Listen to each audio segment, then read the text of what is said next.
Shabbat Shalom. Happy Friday. Tonight we will light the candles for the unification of the many into the one. The masculine and feminine counterparts of the one turn to unite, to merge within each of our hearts and in the world all around us. A night to celebrate oneness. All of the readings were on Shabbat this month, so that was pretty cool. Okay, I invite you to acknowledge those thoughts that are reoccurring, those thoughts that keep coming up in your mind today, maybe for days, maybe for weeks. Even if you don't know the answer to the question in your head, or you feel cloudy with your visions, whatever wants to be acknowledged, just acknowledge it, just look at it. You don't have to make sense of it. And then ask it to take a seat, to step aside, to create a space for the answers to come in now. The answers to the questions that we're about to ask. When you're ready and you feel like you've created that space, don't think too much about it, just feel it. And then go ahead and connect with the deck however you desire.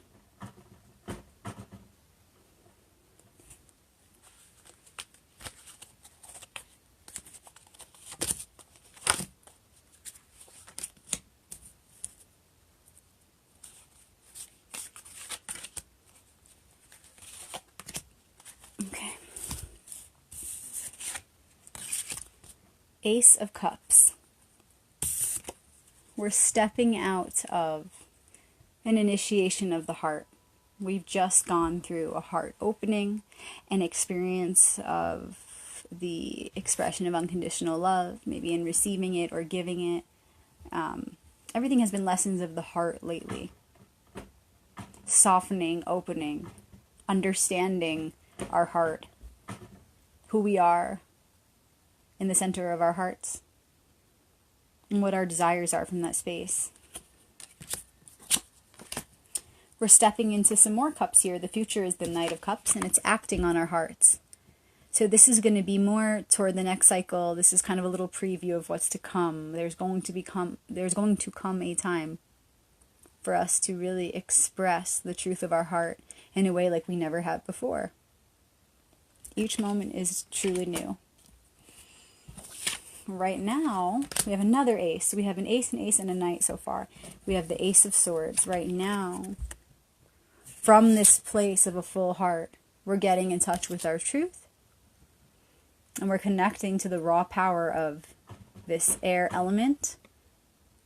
The raw power of truth. And the expression of it. It's an initiation now with our voice of truth through the heart. Bringing the energy that we've cultivated in the heart up and out into expression. A challenge that we're experiencing right now, this card just keeps coming up lately for this cycle, is justice. Really learning how to balance the water and air, above and below, the heart and the mind, the heart and our expression.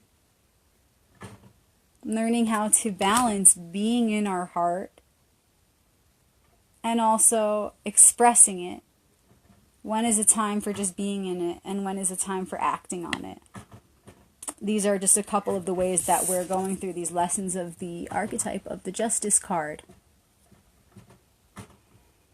We're learning how to really bring our own polarities within into balance so that we can balance with those energies that are all around us.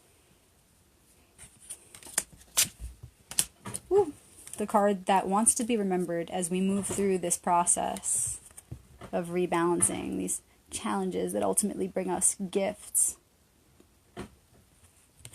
is Judgment, the second major arcana of the reading. This entire reading was royal cards, aces, and a major arcana. Sorry, we had one royal card, a knight, two aces, justice, and judgment. So this is the card that wants to be remembered as we go through these challenges. Really remember who we are.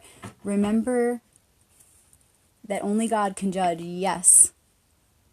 And that this God lives inside of you. And that God is always watching through our eyes. self-observation. It is important to judge what we do with a right mind in balance with the heart. Balancing the heart and mind takes effort in cultivating not only that loving kindness, but also intelligence, wisdom.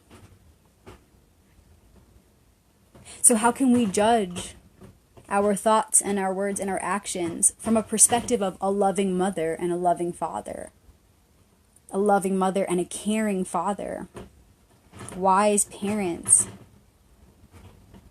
Because when parents judge their child, it's with unconditional love, when it's right, when it's balanced. When it's when it's a ritual as it was really, truly, divinely meant to be. When that family ritual is actually playing out, the parents judge the child in a way that is for their highest good. How can we judge ourselves in a way that is helpful, in a way that's honest, in a way that inspires us to be an ever better version of ourselves each moment? And so when we do that, when we're honest with ourselves, when we really look at our thoughts and our actions and ask, is what we're doing in alignment with what we really want to see? Is what we are thinking, what we are saying, what we are doing really fair to ourselves? Is it fair to our lover, our mother, sister, father, brother, friend, stranger? Because if it's not fair to everyone, it's not fair to anyone. Injustice somewhere is injustice everywhere, because there is really nowhere, because there really is no place outside of time and space where the one does not exist. So when you look at yourself and your thoughts and your process, is it honest? Is it fair? Is it kind to you and to all beings, as we are all one? If not, then that's where the adjustment needs to be made in our minds, with our thought processes, with our words. Maybe we need to adjust our words to better align with our thoughts. And with our actions, are we being impeccable with our word and actually following through and walking the walk? All these things are the things that we need to look at right now to make sure that we will positively ace the challenges that are coming with this archetypal energy right now. And all this is being done through our voice, our sword of truth, our expression. As we do this from a place of a full heart, this full heart energy that we've just cultivated, we have everything we need to move forward, everything we need to be honest with ourselves, with our self-reflective process, and everything that we need to set ourselves and those around us straight in a way that is loving, caring, compassionate, kind, supportive. We have everything we need right now. So there is no excuse to be embodying this energy negatively. There is no excuse for us to be harsh to ourselves or to another. It's not going to do anyone any good. We have plenty of love. We have accessed the source of unconditional love that's flowing from our heart of hearts. There is no excuse. To be fair, to be just, to act rightfully means to do so for all, for yourself and for others, as we are all a part of the same one whole. So there's no excuse, and we will use our voice and our expression to move forward on this path as opportunities are presented for us to reach further balance and divine order within and without in our world. And as we do this, we will be guided to a place of fullest expression of our hearts, acting on our hearts in a way that is fully integrated, in a way that integrates our truth with our heart, our voice with our heart. I see this as like the fullest heart energy, like I said, coming up and out of our mouth to be spoken into reality. We're becoming the Knight of Cups to run with our truth, the truth of our hearts. So happy final quarter to you. Enjoy the final steps here. Enjoy the final experiences of this cycle as we prepare for just another new one. It's always going to be something new. Stay in touch with your heart. Do what is right. Be honest. Study the virtues. Hold on tight to them and to nothing else. The virtues are the ones that want to be embodied, the ones that will help us to sleep well at night, the ones that will sustain all of life for years to come. Virtues, when we embody virtues, when we walk the virtuous path, there can be truly no obstacle that we can't overcome.